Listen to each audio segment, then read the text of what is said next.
नंदिनीकडे तू फिरकलाही नाहीयेस, ते आवडलं नाहीये आधीच त्यांना. तरी ते गप्प आहेत कारण वितंड वाद नकोय त्यांना. आता हे पुण्याला बिण्याला जायचं खुसपट काढू नकोस बाबा. एकदा तुझं लग्न झालं आणि तू मठाधिपती झालास की मग कर तुला काय हवं ते. मी काही विचारणार सुद्धा नाही तुला. माई, मला जावं लागणार आहे. पण आता काय आहे तुझं पुण्यात? सगळं. म्हणजे म्हणजे ते ट्रान्सलेशनचं काम घेतलंय ना मी, ते द्यावं लागेल त्यांना परत. मुळात घ्यायचंच कशाला आता काम? आता घेतलंय ना मी. यांना नाही चालायचं ते. तू बोल त्यांच्याशी. काय रे, मलाच भरीस पाडता नेहमी. अगं तुझं ऐकतील ते. हे बघ, पण आता हे शेवटचं. हा, थँक्यू माई. आणि लगेच परत येशील ना? ठीक आहे, बोलते मी यांच्याशी.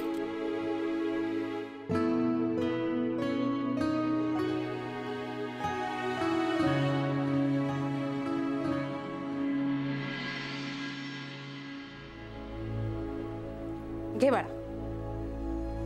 सांगितलंयस ना त्याला? हो.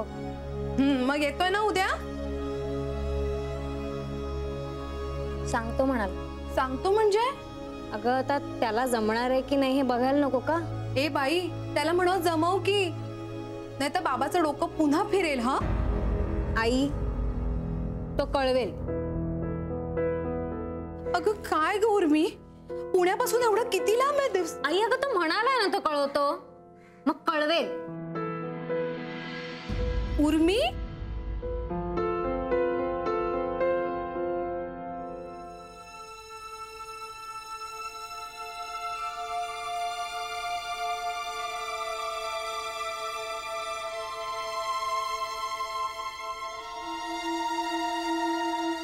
काय हो, काय झालं?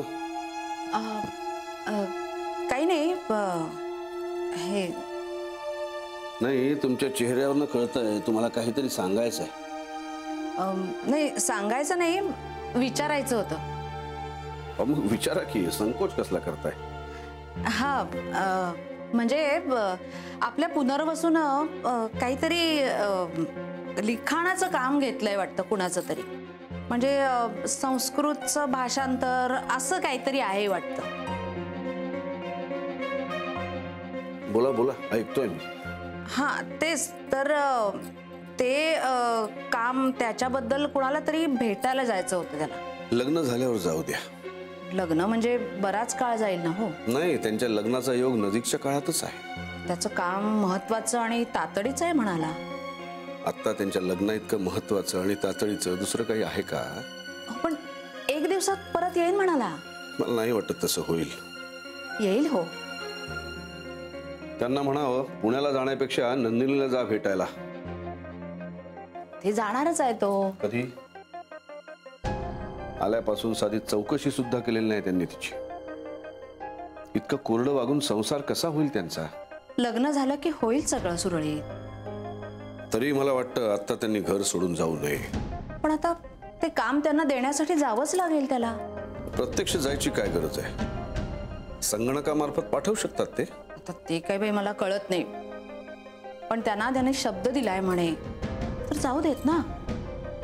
नाही म्हणजे तुम्हाला तरी आवडेल का त्यांनी कुणाला दिलेला शब्द असा मोडलेला? नाही, पण असा शब्द द्यायचाच कशाला जो पाळणं अवघड जाईल? आता दिलाय शब्द तर जाऊ दे ना. प्रत्येक गोष्टीत आपण त्याला असं नाही म्हणायला लागलो तर चिरडीला येईल. हो पोर, जाऊन येऊ देत त्याला.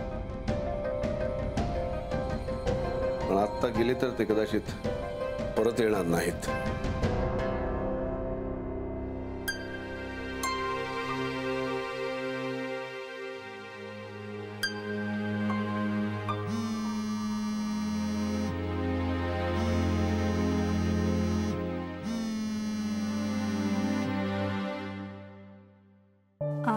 हॅलो.